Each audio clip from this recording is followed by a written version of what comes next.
नमस्ते। बिहार के पावन धरती को मेरा शत शत प्रणाम।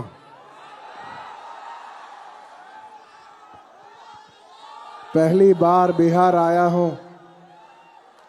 आपका प्यार और आपका स्वागत के लिए बहुत बहुत शुक्रिया। पुष्पा कभी झुकेगा नहीं,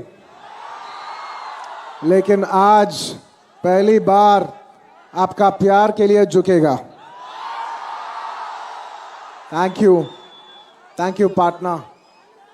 बहुत प्यार दिए आप, बहुत बहुत शुक्रिया।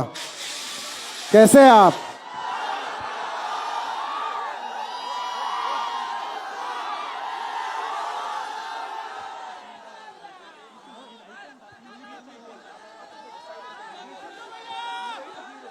पुष्पा को फ्लावर समझे क्या?